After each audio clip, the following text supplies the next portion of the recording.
दोस्तों, कुछ कारणों की वजह से चैनल के पुराने सभी वीडियो को अनलिस्टेड कर दिया गया है और अब जो भी नया वीडियो आएगा उसे भी एक दिन बाद अनलिस्टेड कर दिया जाएगा। इसलिए पुराने सभी वीडियो देखने के लिए मैं यूट्यूब की पोस्ट में लिंक दूंगा। आप सभी उस लिंक पर क्लिक करके वीडियो देख सकते हैं। साथ ही टेलीग्राम चैनल पर भी लिंक दिया जाएगा और इस वीडियो के डिस्क्रिप्शन में भी लिंक मिल जाएगा। तो चलिए दोस्तों, अब कहानी शुरू करते हैं। युयुत्सु की बात सुनकर निहाल कुछ सोचने लगे। तभी उन्हें अपनी जादुई अंगूठी में एक हल्का सा कंपन महसूस हुआ। उन्होंने जादुई अंगूठी के भीतर झांका तो पाया कि वहां पर एक प्राण ऊर्जा वाला मोती रखा था। उसी में कंपन हो रहा था। उन्होंने उस मोती को बाहर निकाला और संदेश सुना। क्या हुआ? युयुत्सु ने पूछा। कीर्तिमुख का संदेश आया है। एक और आदि शून्य मंडल की ताकत ने अपने एक प्रतिनिधि को निमंत्रण देकर भेजा है, निहाल ने जवाब दिया। हाँ, तो इसमें हैरान होने वाली क्या बात है? पहले भी तो कई सारे प्रतिनिधि आए हैं, युयुत्सु ने कहा। हैरान होने वाली बात है क्योंकि इस बार जो ताकत आई है वह आदि संघ है, निहाल ने जवाब दिया। आदि संघ? इतना सुनते ही युयुत्सु के चेहरे का रंग बदल गया। उनकी प्रतिष्ठा कुछ अच्छी नहीं है।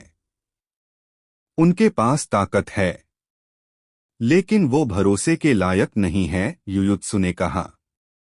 जब तक ताकत है तब तक भरोसे से किसी को क्या मतलब है? अपनी ताकत के दम पर वो किसी को भी अपने सामने झुका सकते हैं। मैंने कुछ हजार वर्ष पहले की एक घटना के बारे में सुना है। किसी ने उनके संघ में शामिल होने से इनकार कर दिया था। संघ ने इसे अपना अपमान माना और अपनी घटिया मानसिकता दिखाई, निहाल ने गंभीर स्वर में कहा। आप उसकी बात कर रहे हैं? युयुत्सु को भी अचानक से वो घटना याद आ गई जब आदि संघ पूरे देवशिला दिव्यतल में प्रसिद्ध हुआ था। असल में जब उस योद्धा ने संघ में शामिल होने से मना किया तो संघ के लोगों ने गुस्से में आकर उस व्यक्ति को तो जिंदा छोड़ दिया लेकिन उसके पूरे गुरुकुल को नष्ट कर दिया। यह उन्होंने इसलिए किया था ताकि उस योद्धा को समझा सके कि उसने संघ के मना करके कितनी बड़ी गलती की है। आगे चलकर वह योद्धा बदला लेने के लिए संघ के लोगों को निशाना बनाने लगा। यह सिलसिला काफी वर्षों तक चलता रहा। आखिरकार लगभग 1000 वर्ष पहले संघ के लोगों ने धोखे से उसे एक जाल में फंसाकर मार डाला। अब यह घटना बताने के लिए पर्याप्त थी कि आदि संघ के लोग अपने लक्ष्य तक पहुंचने के लिए कुछ भी कर सकते थे। इस घटना को याद करके निहाल को अब इस बात की चिंता होने लगी कि कहीं आकर्ष ने संघ के प्रतिनिधि को मना कर दिया तो संघ गुस्से में आकर आकर्ष को निशाना न बना ले। यही सोचकर उन्होंने युयुत्सु की ओर गंभीर दृष्टि से देखा और कहा, बेहतर होगा कि तुम आकर्ष को इस बारे में सूचित कर दो। साथ में उसे यह भी बता देना कि वह इस घटना का जिक्र किसी के सामने ना करें। अगर उसने सीधे संघ को अस्वीकार करते हुए इस घटना का जिक्र कर दिया तो निहाल ने यहाँ पर अपनी बात पूरी नहीं की। लेकिन युयुत्सु को समझ आ गया था कि उसके पिता के कहने का मतलब क्या है। मैंने उसे पहले ही इस बारे में सूचित कर दिया है, युयुत्सु ने कहा। तो उसने इस बारे में क्या कहा? निहाल ने थोड़े गंभीर स्वर में पूछा। उसने उस समय कोई जवाब नहीं दिया। मैंने उसे बस एक टोकन दिया था जिसमें सभी आदि शून्य मंडल की ताकतों का वर्णन था। वहां आदि संघ को लेकर इस घटना का भी जिक्र किया गया था। इसलिए मुझे पूरा विश्वास है कि वो पहले ही मन में फैसला कर चुका होगा कि किस क्या जवाब देना है, युयुत्सु ने कहा। यह सुनकर निहाल ने एक राहत की सांस ली। लेकिन अभी तक वो पूरी तरह से अपनी चिंता से मुक्त नहीं हुए थे। आदि संघ बहुत ज्यादा ताकतवर था। क्या पता आकर्ष से नाराज होकर वह पूरे के पूरे चिरंजीवी गुरुकुल को निशाना बना ले। तुम उसे अभी संदेश भेजो और इस बारे में सूचित करो। उससे कहो कि उसे किसी भी स्थिति में आदि संघ को नाराज नहीं करना है। निहाल ने फिर से उसी गंभीर स्वर में कहा। निहाल की यह बात सुनते ही युयुत्सु का चेहरा भी गंभीर हो गया। उन्होंने तत्काल आकर्ष को संदेश भेजा। आकर्ष अपने कमरे में साधना कर रहा था। तभी उसे यह संदेश प्राप्त हुआ। आदि संघ, अगर मैंने उन्हें नाराज किया तो वे मेरे परिवार और मित्रों को नुकसान पहुंचा सकते हैं और पूरे गुरुकुल को भी निशाना बना सकते हैं। युयुत्सु का संदेश सुनते ही आकर्ष की आंखों में ठंडी कर्कशता चमकने लगी। उसने वापस संदेश भेजा और पूछा, क्या आदि संघ को मेरे परिवार के बारे में जानकारी है? आदि संघ हमारे दिव्यतल की सबसे खतरनाक ताकतों में से एक है। उनकी असली ताकत उनके आदि शून्य मंडल के देव नहीं, बल्कि उनका सूचना विभाग है। वह हर किसी की जानकारी रखते हैं। उन्होंने अपने प्रतिनिधि को यहाँ पर भेजा है, तो निश्चित रूप से उन्होंने तुम्हारे बारे में हर एक जानकारी प्राप्त कर ली होगी। और हर जानकारी से मेरा मतलब है तुम्हारे परिवार की भी जानकारी, जो यहाँ किसी को भी पता नहीं है। वो तुम्हारे जन्मस्थान से लेकर तुम्हारी अभी तक की पूरी जीवन यात्रा की कुंडली निकाल चुके होंगे। युयुत्सु ने जवाब दिया। इतना सुनते ही आकर्ष का चेहरा पूरा गंभीरता से भर गया। अगर उन्होंने मेरी पूरी जीवन यात्रा जान ली है, तब तो उन्हें निश्चित रूप से यह भी पता चल चुका होगा कि मेरी उम्र अभी 1000 वर्ष से भी कम है। उसने मन ही मन अपने आप से कहा, मैंने तुम्हें यह सब कुछ इसलिए नहीं बताया कि तुम उन्हें सीधा मना करो। मैंने यह इसलिए बताया है ताकि तुम थोड़े सतर्क रहो। युयुत्सु ने फिर से संदेश भेजा। समझ गया। चेतावनी देने के लिए धन्यवाद, आकर्ष ने कहा। बातचीत समाप्त होने के बाद आकर्ष का चेहरा और गंभीर हो गया। लगता है मुझे मना करने के लिए भी कोई तरीका ढूंढना होगा, कुछ ऐसा जिससे सांप भी मर जाए और लाठी भी ना टूटे, उसने अपने आप से कहा और फिर कोई योजना सोचने लगा। इसी समय उसे एल्डर कीर्तिमुख का भी संदेश प्राप्त हुआ, जिन्होंने उसे बाहर आए प्रतिनिधियों के बारे में सूचित किया। वरिष्ठ, आकर्ष अभी एकांत साधना में हैं। वो संदेश का कोई जवाब नहीं दे रहा। अगर आपको जल्दी है तो मैं अभी उसे जाकर उसकी साधना से जगा देता हूँ। एल्डर कीर्तिमुख ने विभिन्न शक्तियों की तरफ से आए प्रतिनिधियों की तरफ देखते हुए कहा। एल्डर कीर्तिमुख की बात सुनकर सारे प्रतिनिधि एक दूसरे की तरफ देखने लगे। इनमें से अधिकांश आदि शून्य मंडल के देव थे। भले ही आकर्ष इन प्रतिनिधियों के सामने कमजोर था, फिर भी उन्हें इस बात का ध्यान रखना था कि उसे नाराज न किया जाए, वरना अगर आकर्ष ने उनके व्यवहार की वजह से उनके साथ शामिल होने से इनकार कर दिया, तो अपने वरिष्ठों को जवाब देना मुश्किल हो सकता था। इसीलिए सोनमहल और आदि संघ दोनों के आदि शून्य मंडल के देव भी चिरंजीवी गुरुकुल के परिसर में अपने अस्थायी आवास में धैर्यपूर्वक आकर्ष का इंतजार करने लगे। समय धीरे धीरे करके गुजरने लगा। हर दूसरे दिन किसी न किसी ताकत से कोई ना कोई प्रतिनिधि आकर्ष को निमंत्रण देने के लिए गुरुकुल में आ रहा था। शुरुआत में तो कुछ सामान्य आदि शून्य मंडल की ताकते के प्रतिनिधि भी गुरुकुल में आए, लेकिन जब उनकी नजर सोममहल और आदि संघ के प्रतिनिधियों पर पड़ी, तो इन सामान्य ताकतों के प्रतिनिधियों ने आकर्ष को भर्ती करने का विचार त्याग दिया। ऐसे ही 1 महीना बीत गया। इस समय तक 9 आदि शून्य मंडल की ताकतों के 1 दर्जन से अधिक प्रतिनिधि चिरंजीवी गुरुकुल के परिसर में डेरा जमाए बैठे थे। जब गुरुकुल के शिष्यों को पता चला कि 9 आदि शून्य मंडल की ताकतें आई हैं, तो पूरे गुरुकुल में हलचल मच गई। इनमें सोनमहल, आदि संघ, नवसार घाटी, अलक्ष महल, आत्मस्वरगन संघ और अन्य हैं। देवशिला दिव्यतल में परम श्रेणी की ताकतों के बाद 16 आदि शून्य मंडल की ताकतें हैं। इन 16 में से पिनाका महल और रुद्र आश्रम को छोड़ दो तो पीछे बची 14 ताकतें। इनमें से 9 आदि शून्य मंडल की ताकतें आकर्ष को भर्ती करने आई हैं। ऐसा आज से पहले हमारे दिव्यतल के इतिहास में कभी नहीं हुआ। जिस तरह से यह लोग आ रहे हैं, मुझे लगता है कि बाकी की 5 ताकतों के प्रतिनिधि भी रास्ते में ही होंगे। पूरे चिरंजीवी गुरुकुल में शिष्यों के बीच यही बातें हो रही थी। हालांकि वे सभी जानते थे कि आकर्ष एक असाधारण प्रतिभाशाली व्यक्ति है, फिर भी उन्हें उम्मीद नहीं थी कि वह इतनी सारी आदि शून्य मंडल की ताकतों का ध्यान आकर्षित करेगा।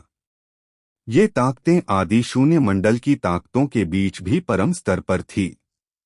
उनके पास अनेक आदि शून्य मंडल के परम स्तर के देव थे। शक्ति की सीढ़ी पर ये काफी ऊंचे थे। गुरुकुल में अब तक इतने सारे शक्तिशाली योद्धा आ चुके थे कि चिरंजीवी गुरुकुल के सभी वरिष्ठ अधिकारियों को एक आपातकालीन सभा बुलानी पड़ी। पहले उन्होंने सभी प्रतिनिधियों को यही बताया था कि आकर्ष एकांत साधना में है। ऐसा उन्होंने इसलिए किया था क्योंकि आकर्ष ने उन्हें ऐसा करने को कहा था। उसकी योजना क्या थी, यह तो इन लोगों को पता नहीं था, लेकिन एक बात पता थी कि यहाँ पर एक छोटी सी गलती बड़ी लड़ाई को जन्म दे सकती थी। मेरे विचार से तो अब हमें आकर्ष को संदेश भेजकर उसे बता देना चाहिए कि हम ज्यादा देर तक इन लोगों से झूठ नहीं बोल पाएंगे। मैं भी इस बात से सहमत हूं। उसे अब सामने आना चाहिए और इन प्रतिनिधियों से बात करनी चाहिए। इनका कोई भरोसा नहीं है।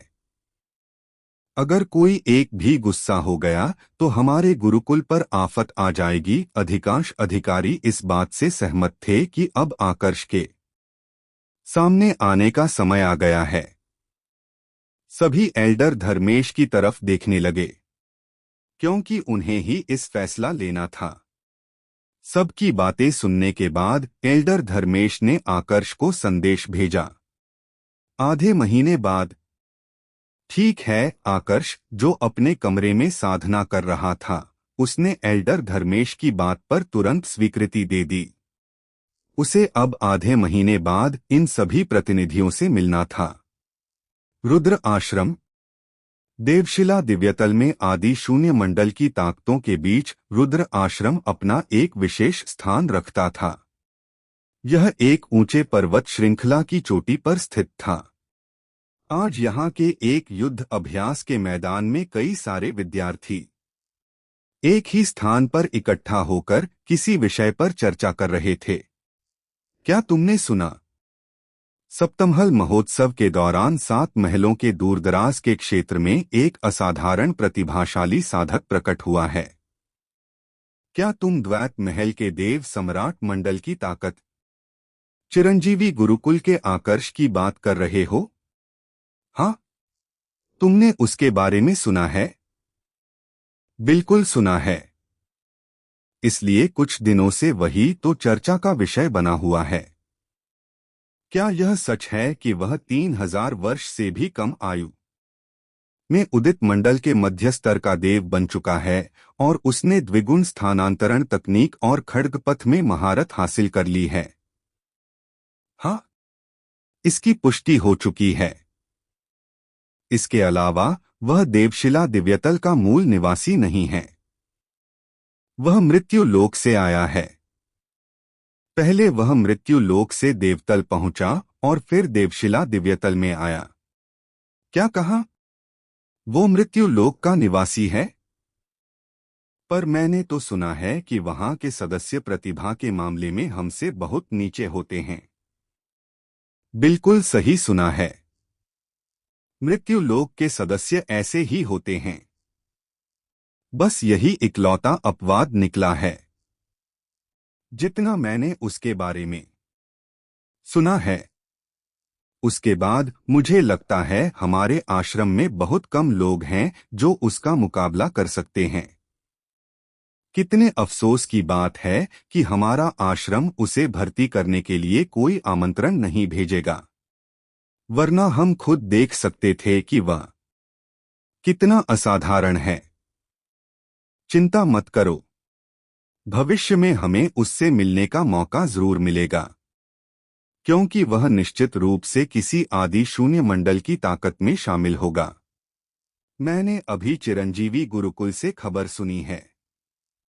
अभी तक 9 आदि शून्य मंडल की ताकतों ने आकर्ष को भर्ती करने के लिए अपने प्रतिनिधि भेज दिए हैं, और कुछ अभी भी रास्ते में हैं। 9? क्या सभी 9 ताकतों ने आदि शून्य मंडल के देवों को उसे भर्ती करने भेजा है? वह अब सच में एक बड़ा नाम बन गया है।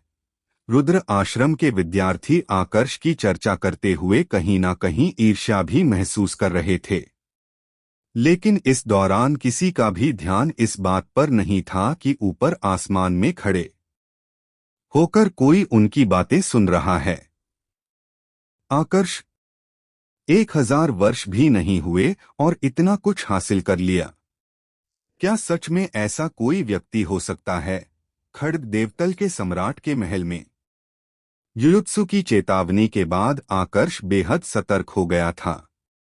आदि संघ जैसी ताकत को बिल्कुल भी हल्के में नहीं लिया जा सकता था।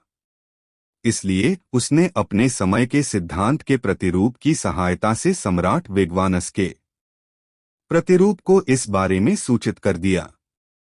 मैं नहीं जानता कि आदि संघ किन लोगों को निशाना बनाएगा। अभी मेरे पास कुछ दिन है। मैं चाहता हूं कि इतने समय में मेरे सारे जान पहचान के लोग किसी सुरक्षित स्थान पर चले जाएं, आकर्ष ने कहा।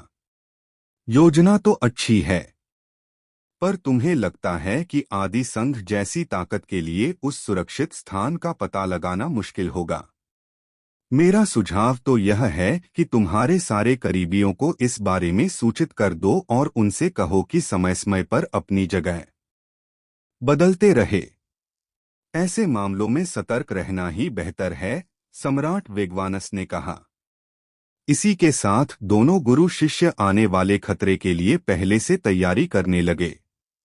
अगले आधे महीने तक आकर्ष का वास्तविक रूप अपने खड्गपथ की साधना में लीन रहा, जबकि समय के सिद्धांत से बना उसका प्रतिरूप विभिन्न देवतलों में उसके मित्रों के पास जाकर संभावित खतरे की चेतावनी देता रहा।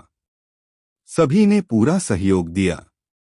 बिना देर किए वे अपने अपने समूहों और घरों को छोड़कर छिप गए। उनका ठिकाना केवल आकर्ष को पता था। इन सब में आधा महीना कब बीत गया पता ही नहीं चला। आज वह दिन आ चुका था जब आकर्ष को सारी शक्तियों के प्रतिनिधियों से जाकर मिलना था। जैसे ही वह अपने कमरे से बाहर निकला, उसने निहाल और युयुत्सु को सामने खड़े पाया।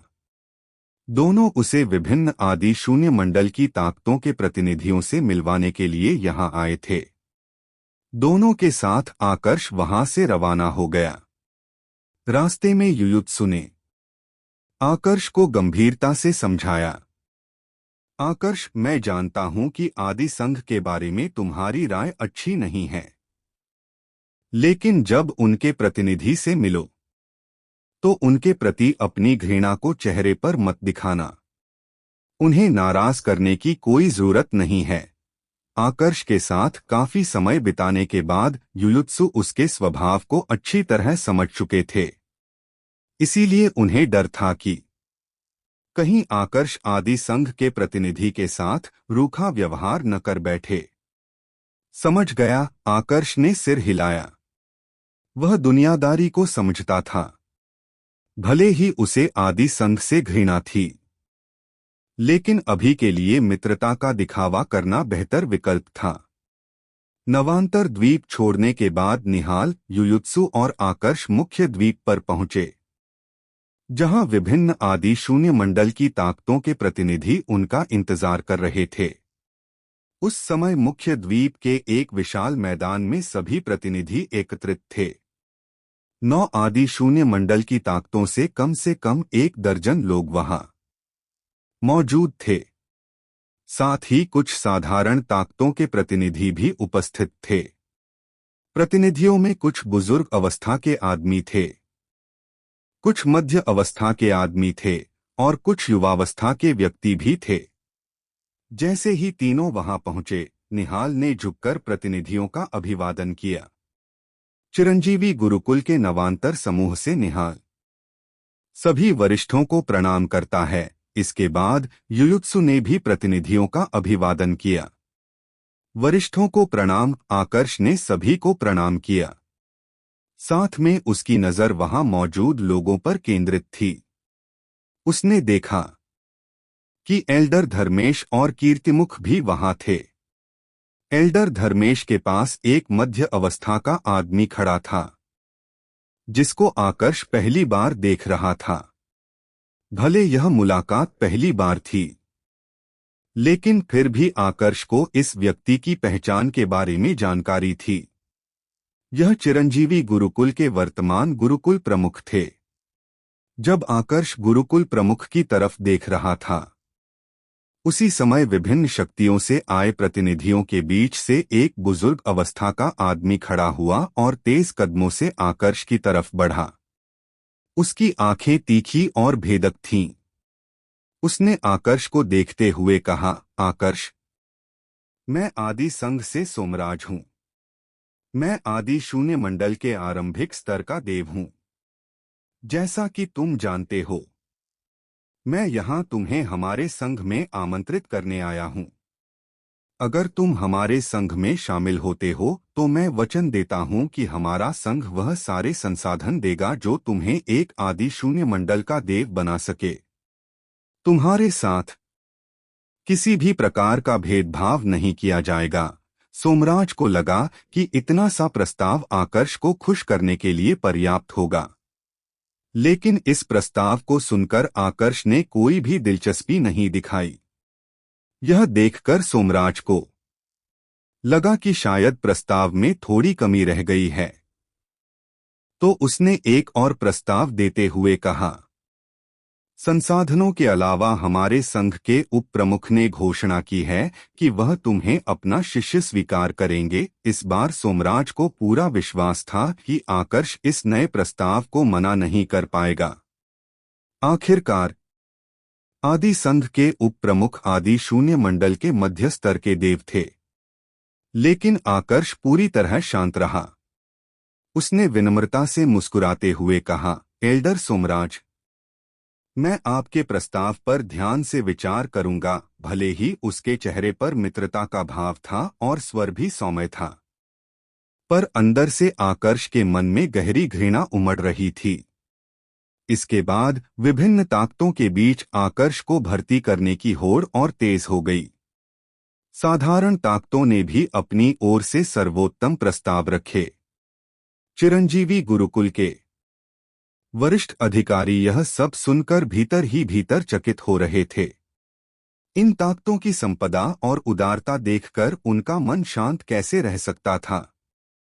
तभी सोनमहल के वरिष्ठ चक्रपाल ने मुस्कुराते हुए कहा, आकर्ष, तुम यह तो जानते ही हो कि यहाँ उपस्थित आदि शून्य मंडल की ताकतों के प्रतिनिधियों में से मैं सबसे पहले आया था। मुझे लगता है यह हमारे सोनमहल की सच्ची निष्ठा को दर्शाता है। अगर तुम हमारे साथ आने का निर्णय लो, तो केवल मध्य स्तर के ही नहीं, हमारे आदि शून्य मंडल के परम स्तर के देव भी तुम्हें अपना शिष्य स्वीकार करने को तैयार होंगे। वरिष्ठ चक्रपाल की बात अभी पूरी भी नहीं हुई थी कि एक व्यंग्यपूर्ण आवाज गूंजी, वरिष्ठ चक्रपाल, निष्ठा की बात आपके मुंह से शोभा नहीं देती। आपके साथ आया यह युवक थोड़ी देर पहले तक आकर्ष के बारे में तरह तरह की बुरी बातें कह रहा था। यहाँ तक कि उसने आरोप लगाया कि आकर्ष एकांत साधना का बहाना बनाकर हमसे मिलने से बच रहा है। क्या यही आपकी निष्ठा है? यह आवाज विलोह गुरुकुल के प्रतिनिधि की थी। यह गुरुकुल भी एक आदि शून्य मंडल की ताकत था। उस प्रतिनिधि की बात सुनते ही वरिष्ठ चक्रपाल का चेहरा तुरंत काला पड़ गया। उनकी आंखों में क्रोध की लपटें धधक उठीं। लेकिन उस प्रतिनिधि को इससे कोई भी फर्क नहीं पड़ा। इसी बीच अलक्ष महल के आदि शून्य मंडल के देव ने मुस्कुराते हुए आकर्ष से कहा, आकर्ष, जो कहना था वह सबने कह दिया। अब निर्णय तुम्हारा है। मैं बाकियों की बात नहीं कर सकता, लेकिन हमारा अलक्ष महल सिर्फ तुम्हें आमंत्रण देना चाहता है। अगर तुम मना भी कर दो तो भी हम लोग नाराज नहीं होंगे। जब भी तुम्हारा मन करे तुम हमारे प्रस्ताव पर विचार कर सकते हो। साफ दिख रहा था कि यह ताकतें अपनी तरफ से हर संभव कोशिश कर रही थी। आकर्ष अलक्ष महल के प्रतिनिधि को जवाब देने वाला ही था कि तभी आकर्ष को सोमराज का एक संदेश मिला। आकर्ष, आदि संघ में तुम्हारी तरह निचले लोकों से आए अनेक शिष्य हैं। हाल ही में उनमें से कुछ विध्वंस यंत्रों के जरिए अपने अपने देवतलों में वापस गए थे और तुम्हारे बारे में बहुत सी बातें सुनी। हमें पता है कि तुम खड्ग देवतल के सम्राट के महल के युवा प्रमुख हो। आकर्ष एक पल के लिए ठिठक गया। फिर उसने सोमराज की ओर देखा और संदेश के जरिए जवाब दिया, लगता है एल्डर सोमराज ने मेरे बारे में काफी जानकारी इकट्ठा की है। उसे पहले से उम्मीद थी, इसलिए उसे ज्यादा आश्चर्य नहीं हुआ। लेकिन उसके दिल में सोमराज के प्रति घृणा जरूर बढ़ गई थी। उसकी दृष्टि और स्वर भले ही शांत थे, लेकिन उसके भीतर एक गहरा अंधकार उमड़ रहा था। वह आदि संघ के कारनामों और उनकी प्रतिष्ठा के बारे में पहले से जानता था, इसीलिए उनके प्रति उसका भाव पहले से खराब था। और अब सोमराज की इस अप्रत्यक्ष धमकी को सुनकर उसे यकीन हो गया कि उसका सतर्क रहना गलत नहीं था। सोमराज ने हल्के से मुस्कुराते हुए कहा, मुझे बस थोड़ी बहुत जानकारी है। आकर्ष, हमारे आदि संघ में शामिल होने पर ध्यान से विचार करो। स्वाभाविक रूप से मैं तुम्हें मजबूर नहीं कर सकता। आखिरकार सबके अपने अपने लक्ष्य होते हैं। इतना कहकर उन्होंने एक पल का विराम दिया, जैसे आकर्ष को स्थिति समझने का मौका दे रहे हों। इसके बाद उन्होंने फिर से अपनी बात आगे जारी रखते हुए कहा, आकर्ष, तुम्हारी जन्मजात प्रतिभा और समझ वाकई अद्भुत है। लेकिन आदि शून्य मंडल की ताकतों में तुम जैसे प्रतिभाशाली लोगों की कोई कमी नहीं है। हमारे लिए यह कोई बड़ा नुकसान नहीं होगा, लेकिन हो सकता है यह तुम्हारे लिए बड़ा नुकसान जरूर हो। अच्छे से सोच समझकर फैसला करना। इस बार सीधी धमकी मिली थी। सोमराज के शब्दों से साफ दिख रहा था कि वो आकर्ष को पीछे हटने का मौका भी नहीं देना चाहता था। इस बीच बाकी प्रतिनिधि भी अपने अपने तरीकों से आकर्ष को मनाने की कोशिश कर रहे थे। आकर्ष ने धमकी पर ज्यादा ध्यान नहीं दिया। उसने सभी प्रस्तावों पर विचार किया। अभी के समय उसके सामने सबसे अच्छे 3 विकल्प थे, अलक्ष महल, आत्मस्वरगन संघ और नवसार घाटी। पहली 2 ताकतों में उसी की उम्र के कई प्रतिभाशाली योद्धा थे। इनमें से किसे चुनूं? आकर्ष मन ही मन सोचने लगा। गहन विचार विमर्श के बाद आकर्ष को लगा कि उन 3 ताकतों में से वह अलक्ष महल और आत्मस्वरगन संघ की ओर अधिक खींच रहा है। लेकिन चूंकि दोनों के प्रस्ताव लगभग एक जैसे थे, इस वजह से दोनों में से किसी एक को चुनने में उसे कठिनाई हो रही थी। इसी बीच बाकी प्रतिनिधियों ने देखा कि आकर्ष की नजरें अलक्ष महल और आत्मस्वरगन संघ के प्रतिनिधियों के बीच बार बार आ जा रही हैं। इससे उन्हें समझ आ गया कि आकर्ष ने अपना दायरा इन्हीं 2 ताकतों तक सीमित कर लिया है। तभी सोमराज ने कुछ बेचैनी के साथ संदेश भेजा, आकर्ष आदि संघ अलक्ष महल और आत्मस्वर गण संघ से किसी भी मामले में पीछे नहीं है। अगर इन्होंने तुम्हें कुछ अलग से प्रस्ताव दिया है तो मुझे बताओ।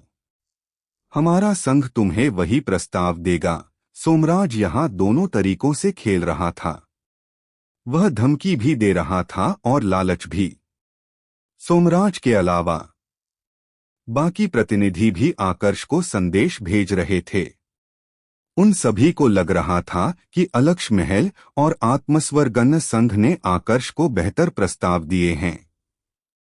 जब आकर्ष को समझ आया कि सभी प्रतिनिधियों को गलतफहमी हो गई है तो उसने स्पष्टीकरण देना चाहा, लेकिन तभी अचानक उसे कुछ महसूस हुआ। सिर्फ उसे ही नहीं बल्कि वहां मौजूद प्रत्येक व्यक्ति को भी कुछ महसूस होने लगा। सबकी नजर एक साथ आसमान की तरफ चली गई। यह कौन है? आकर्ष ने अपने आप से सवाल किया। उसी क्षण आकाश में गड़गड़ाहट गूंजी। इसके अगले ही क्षण एक आकृति आसमान से नीचे उतरने लगी।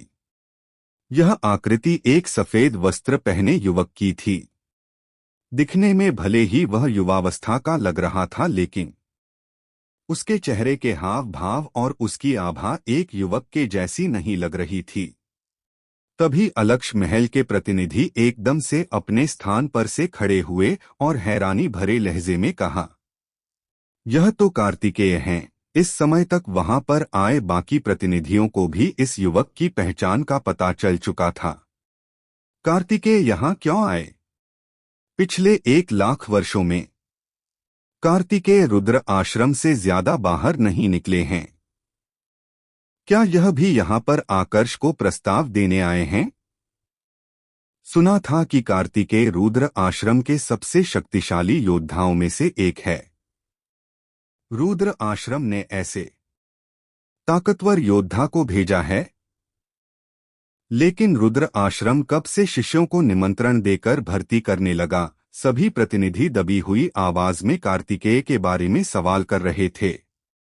आकर्ष ने कार्तिकेय के बारे में पहले नहीं सुना था। अभी कुछ ही दिन पहले युयुत्सु ने उसे उनके बारे में जानकारी दी थी, जब वह रुद्र आश्रम के बारे में बता रहे थे। इसलिए जब उसने बाकियों को कहते सुना कि यह श्वेत वस्त्रधारी युवक कार्तिकेय है, तो वह भी हल्के आश्चर्य के साथ उनको देखने लगा। बाकियों की तरह उसके मन में भी यही सवाल था कि क्या कार्तिकेय यहाँ पर उसे आमंत्रण देने आए हैं। कार्तिकेय सिर्फ रुद्र आश्रम के सदस्य ही नहीं थे, बल्कि आश्रम के उप प्रमुख भी थे। आज के समय उनकी उम्र 20,000 वर्ष से ज्यादा थी, लेकिन उनका नाम प्रसिद्ध तब हुआ था जब वे 10,000 वर्ष के भी नहीं थे। 3,000 वर्ष की आयु से पहले ही वे देव सम्राट मंडल के देव बन गए थे। 10,000 वर्ष की आयु से पहले वे देव सम्राट मंडल के परम स्तर के देव बन चुके थे। जब वे 10,000 वर्ष से कुछ अधिक के थे, तब वे आदि शून्य मंडल के आरंभिक स्तर के देव बने, और जब वे 20,000 वर्ष से कुछ अधिक के थे, तब आदि शून्य मंडल के मध्य स्तर के देव बन गए। सिर्फ इतना ही नहीं, उन्होंने 10,000 वर्षों के भीतर ही महारत के पथ को सर्वोच्च स्तर तक साध लिया था। इन्होंने महारत का पथ भी सीखा है। आसपास की दबीदबी बातें सुनकर आकर्ष ने एक बार फिर कार्तिकेय को ध्यान से देखा। यह उसकी पहली मुलाकात थी किसी ऐसे शक्तिशाली योद्धा से जिसने महारत का पथ साधा हो। अगर इन्होंने महारत का पथ साधा है, तो इन्होंने मेरे लड़ाई के दृश्य देखे होंगे और शायद इस बात का पता लगा लिया होगा कि मैंने महारत का पथ सीखा है। आकर्ष ने सप्तमहल महोत्सव के दौरान स्थान के सिद्धांत का प्रयोग करते हुए गुप्त रूप से महारत का पथ भी इस्तेमाल किया था। अब क्योंकि किसी ने भी वहां पर इस पथ को सीखा नहीं था, तो किसी को शक भी नहीं हुआ। आकर्ष अभी ये सब सोच रहा था, तभी वहां उपस्थित सभी युवा योद्धाओं ने कार्तिकेय को प्रणाम करना शुरू कर दिया। इसके बाद चिरंजीवी गुरुकुल के वरिष्ठ अधिकारियों ने भी कार्तिकेय का अभिवादन किया। लगता है मैं बिल्कुल ठीक समय पर आया हूँ। कार्तिकेय ने पहले सभी के प्रणाम का जवाब दिया और फिर वहां मौजूद सभी योद्धाओं की तरफ देखते हुए कहा। यह सुनकर बाकी सभी योद्धा एक दूसरे की तरफ देखने लगे। किसी ने कुछ भी नहीं कहा, पर आदि संघ के प्रतिनिधि सोमराज ने सतर्क दृष्टि से कार्तिकेय को देखते हुए पूछा, उप प्रमुख कार्तिकेय, क्या आप भी आकर्ष को आमंत्रण देने के लिए आए हैं? यह सवाल सुनकर बाकी प्रतिनिधि भी कार्तिकेय की ओर देखने लगे।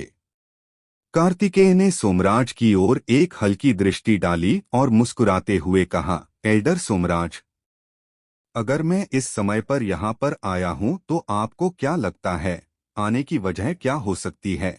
सोमराज और बाकी प्रतिनिधि पहले से ही इसका अनुमान लगा चुके थे। फिर भी यह सुनकर उनके मन में एक हलचल सी मच गई।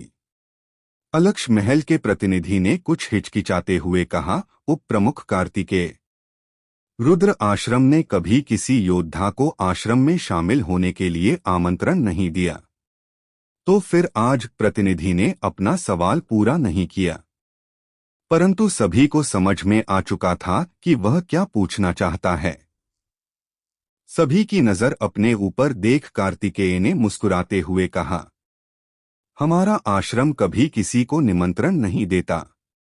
मैं भी यहाँ आश्रम की तरफ से निमंत्रण देने नहीं आया। इतना कहकर कार्तिकेय ने एक पल का विराम लिया और फिर सभी की तरफ देखते हुए आगे कहा, मैं यहाँ पर अपनी तरफ से निमंत्रण देने आया हूँ। बाकी आदि शून्य मंडल की ताकतों के प्रतिनिधि यह सुनकर उलझन और आश्चर्य में पड़ गए। शुरुआत में किसी को भी कुछ समझ में नहीं आया, पर फिर मतलब समझ में आया तो सभी के चेहरे का रंग बदल गया। इससे कोई फर्क नहीं पड़ता था कि कार्तिकेय आश्रम की ओर से आए हैं या अपनी ओर से। मुख्य बात यह थी कि कार्तिकेय यहां आकर्ष को भर्ती करने आए थे, और यह भी सभी जानते थे कि रुद्र आश्रम के आश्रम प्रमुख कार्तिकेय को अपना उत्तराधिकारी मानते थे। जब सभी कार्तिकेय के बारे में सोच रहे थे, तभी कार्तिकेय की नजर आकर्ष पर पड़ी। उसे देखते ही उनके चेहरे पर एक हल्की सी मुस्कान आ गई। आकर्ष, मैं कार्तिकेय हूँ, रुद्र आश्रम का उप प्रमुख। मैं आज यहाँ आश्रम की ओर से नहीं, बल्कि अपनी ओर से आया हूँ। व्यक्तिगत रूप से मुझे लगता है कि तुम रुद्र आश्रम के लिए बेहद उपयुक्त हो। आश्रम अपने शिष्यों को बहुत अधिक स्वतंत्रता देता है। वहां तुम्हारी पहचान और प्रतिष्ठा कोई मायने नहीं रखती। जब तक तुम सक्षम हो, आश्रम में तुम कुछ भी प्राप्त कर सकते हो। वास्तव में यहाँ उपस्थित विभिन्न आदि शून्य मंडल की ताकतों के कुछ युवा शिष्य हमारे आश्रम के विद्यार्थी हैं। किसी आदि शून्य मंडल की ताकत से होने के बावजूद उनके साथ बाकी शिष्यों जैसा ही व्यवहार होता है। उनकी पृष्ठभूमि की वजह से उन्हें कोई विशेष सुविधा या सम्मान नहीं मिलता। कुछ बातें बताना मेरे लिए उचित नहीं होगा, लेकिन तुम खुद से यह पूछो कि ये आदि शून्य मंडल की ताकतें अपने युवा शिष्यों को हमारे आश्रम में क्यों भेजती हैं। इसके अलावा जो युवा शिष्य उन्होंने हमारे आश्रम में भेजे हैं, वे तुम्हारे जितने ही प्रतिभाशाली हैं, और कुछ तो तुमसे भी अधिक प्रतिभाशाली है। एल्डर धर्मेश को छोड़कर आकर्ष और चिरंजीवी गुरुकुल के बाकी लोग यह सुनकर आश्चर्यचकित हो गए। एल्डर धर्मेश ने आकर्ष को रुद्र आश्रम के बारे में कुछ नहीं बताया था, क्योंकि उन्हें उम्मीद नहीं थी कि आश्रम से कोई यहां आएगा। उसी समय आदि संघ के प्रतिनिधि सोमराज ने आकर्ष को संदेश भेजा, आकर्ष, हमारे आदि संघ में शामिल होने के बाद भी तुम रुद्र आश्रम में प्रवेश ले सकते हो। हम तुम्हें नहीं रोकेंगे। मेरा पहले वाला प्रस्ताव अभी भी मान्य है। सोमराज ने बिना किसी हिचकिचाहट के कह दिया कि आकर्ष को वे सभी लाभ मिलेंगे जो उन्होंने पहले वादा किए थे। भले ही वह आदि संघ में शामिल होने के बाद रुद्र आश्रम में प्रवेश ले ले। बाकी प्रतिनिधियों ने भी इसी तरह के संदेश आकर्ष को भेजे। आकर्ष असमंजस में पड़ गया। उसने कार्तिकेय को देखा। बाकी सब की तरह उन्होंने आकर्ष को कोई प्रस्ताव नहीं दिया था। उन्होंने केवल इतना कहा था कि जो मिलेगा वह उसकी अपनी योग्यता पर निर्भर करेगा। भले ही उसे लगा कि कार्तिकेय एक भरोसेमंद व्यक्ति हैं, फिर भी वह उनकी बात से सहमत कैसे हो सकता था। अभी उसकी हालत ऐसी नहीं थी कि बाकियों के साथ प्रतिस्पर्धा करता। उसे बस जल्द से जल्द अपने ऊर्जा स्तर को बढ़ाना था और इसके लिए किसी की सहायता की आवश्यकता थी। कार्तिकेय ने जब देखा कि आकर्ष उनकी बात का कोई जवाब नहीं दे रहा है तो उन्हें समझ में आ गया कि उसके मन में क्या चल रहा होगा। उन्होंने सिर हिलाते हुए कहा, मैं तुम्हें इनकी तरह प्रस्ताव नहीं दे सकता। मैं अपनी तरफ से तुम्हें निमंत्रण देने आया हूं। मेरे पास इनकी तरह संसाधन नहीं है। मेरे पास संसाधन नहीं है। इस एक वाक्य ने सभी को अवाक कर दिया। रुद्र आश्रम जैसी ताकत के उप प्रमुख के पास अगर कोई संसाधन नहीं था तो और किसके पास संसाधन हो सकता था। जहां बाकी इस बात पर ध्यान दे रहे थे, वहीं आकर्ष कुछ और सोच रहा था। उसने कार्तिकेय की तरफ देखते हुए कहा, अगर आपके पास कोई प्रस्ताव नहीं है तो फिर आप यहाँ पर नहीं आते। आप यहाँ पर आए हैं, इसका मतलब है कि आप कोई ऐसा प्रस्ताव लेकर आए हैं जिसे मैं मना नहीं कर पाऊंगा। मैं सुन रहा हूं। आप अपनी बात रखें। यह सुनकर आसपास खड़े बाकी लोगों को भी समझ में आने लगा कि कार्तिकेय यहाँ पर खाली हाथ नहीं आए हैं।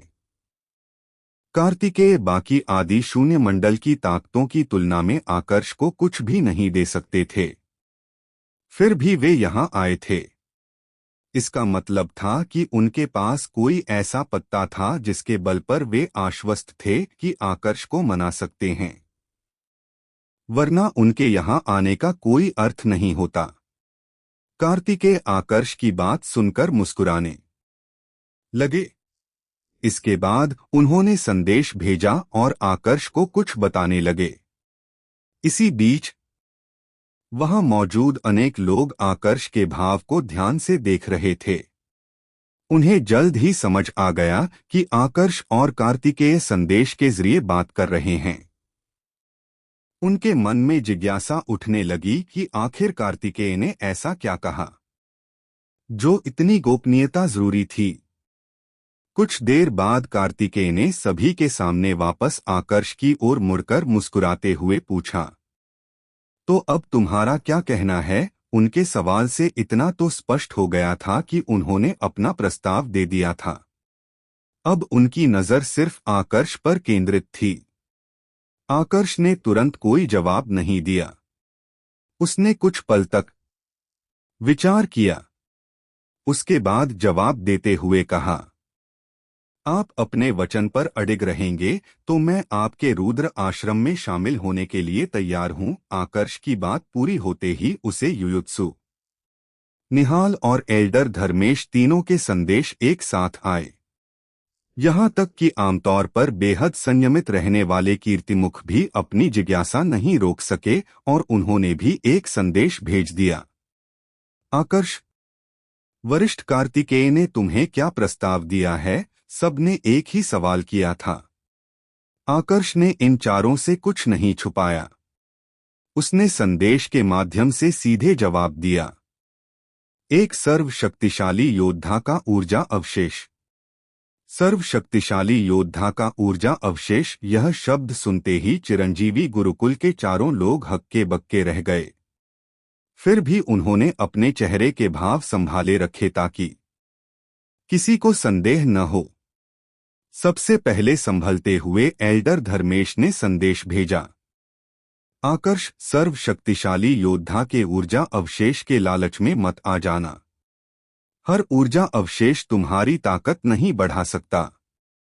तुमने हाँ तो कर दिया है, लेकिन फिर भी सतर्क रहना। एल्डर धर्मेश, चिंता मत कीजिए। मैंने सोच समझकर ही फैसला किया है, आकर्ष ने जवाब दिया। यह उत्तर सुनकर एल्डर धर्मेश की जिज्ञासा और बढ़ गई। आखिर कार्तिकेय ने किस प्रकार के सर्वशक्तिशाली योद्धा के ऊर्जा अवशेष का वादा किया था? इधर जैसे ही आकर्ष ने रुद्र आश्रम में शामिल होने की बात कही, आदि शून्य मंडल की ताकतों के प्रतिनिधियों के चेहरे उतर गए। उन्हें यह उम्मीद नहीं थी कि उन्हें इस तरह मात खानी पड़ेगी। वहां मौजूद आदि शून्य मंडल के देवों में सबसे पहले सोमराज ने खुद को संभाला। उन्होंने आकर्ष को एक संदेश भेजा और उनका स्वर स्पष्ट रूप से पहले से ठंडा हो गया था। आकर्ष, उप आश्रम प्रमुख कार्तिकेय ने तुमसे क्या वादा किया? बाकी प्रतिनिधियों ने भी यही प्रश्न पूछा था, लेकिन उनका स्वर बेहद विनम्र था। आकर्ष ने बाकी प्रतिनिधियों को सच तो नहीं बताया, लेकिन जवाब देते समय वह बेहद विनम्र और खेद व्यक्त करने वाले अंदाज में था। लेकिन आदि संघ के सोमराज को उसने कोई जवाब नहीं दिया। सोमराज का चेहरा तुरंत काला पड़ गया। उसे समझ में आ गया कि यहाँ पर उसकी बात नहीं बनेगी, इसलिए वो बिना कुछ कहे ही वहां से रवाना हो गया। लेकिन गायब होने से पहले उसने एक आखिरी बार मुड़कर आकर्ष की तरफ देखा और इस समय उसकी आंखें बेहद ज्यादा ठंडी थी। बाकी सभी योद्धा भी एक एक करके वहां से जाने लगे। थोड़ी ही देर में जगह पूरी खाली हो गई, पर अब वहां केवल कार्तिकेय, आकर्ष और चिरंजीवी गुरुकुल के लोग ही बचे थे। उप प्रमुख कार्तिकेय। अब आकर्ष ने कुछ कहने की कोशिश की, लेकिन कार्तिकेय ने बीच में ही रोकते हुए कहा, आकर्ष, मुझे उप प्रमुख कहने की जरूरत नहीं है। अब से तुम मुझे वरिष्ठ भाई कहकर बुला सकते हो। वरिष्ठ भाई? आकर्ष और चिरंजीवी गुरुकुल के लोग अवाक रह गए। आखिरकार कार्तिकेय न केवल रुद्र आश्रम के उप आश्रम प्रमुख थे, बल्कि आदि शून्य मंडल के मध्य स्तर के देव भी थे। तो फिर वे आकर्ष को, जो उदित मंडल के मध्य स्तर का देव था, उसे अपना छोटा भाई क्यों मान रहे थे? क्या वे अपने गुरु की ओर से आकर्ष शिष्य को स्वीकार कर रहे थे? तभी कार्तिकेय के चेहरे से मुस्कान गायब हो गई। उसकी जगह एक गंभीर भाव आया और उन्होंने संदेश के जरिए सीधे कहा, आकर्ष, मैं इस बार यहाँ न केवल तुम्हें आश्रम में आमंत्रित करने आया हूँ, बल्कि तुम्हें रुद्र आश्रम के गुप्त विभाग में भी शामिल होने का निमंत्रण देने आया हूँ। इस गुप्त विभाग की स्थापना के बाद से इसका उद्देश्य रुद्र आश्रम की रक्षा करना रहा है। आश्रम के कुछ वरिष्ठ अधिकारियों को छोड़कर बहुत कम लोग इस गुप्त विभाग के बारे में जानते हैं। तुम्हें मिलाकर इस गुप्त विभाग में केवल 5 सदस्य हैं। उप प्रमुख कार्तिकेय, आपने यह पहले नहीं बताया, आकर्ष ने हल्के से भौहें सिकोड़ते हुए कहा। उसे ऐसा लगा जैसे उसके साथ कुछ छल हुआ हो। यह स्पष्ट था कि कार्तिकेय ने जानबूझकर यह बात अब तक छुपाई थी। पहले कार्तिकेय ने आकर्ष को बताया था कि रुद्र आश्रम में शामिल होने पर उसे एक ऐसे सर्वशक्तिशाली योद्धा के ऊर्जा अवशेष में प्रवेश का अवसर मिलेगा जो निश्चित रूप से उसके लिए लाभकारी होगा। लेकिन अब जब बाकी प्रतिनिधि जा चुके थे, कार्तिकेय ने अचानक यह भी जोर दिया कि वे उसे रुद्र आश्रम के गुप्त विभाग में भी शामिल होने का निमंत्रण देने आए हैं। कार्तिकेय की बातों के अनुसार यह गुप्त विभाग रुद्र आश्रम का संरक्षक समूह था। अगर आकर्ष इसमें शामिल होता है तो फिर उसे सब कुछ आश्रम के अनुसार और आश्रम के हित में करना होगा, जो उसकी स्वतंत्रता के विरुद्ध था। तभी कार्तिकेय ने मुस्कुराते हुए आकर्ष को जवाब दिया, वह सर्वशक्तिशाली योद्धा का ऊर्जा अवशेष जिसके बारे में मैंने पहले बताया था, उसमें केवल गुप्त विभाग के सदस्य ही प्रवेश कर सकते हैं।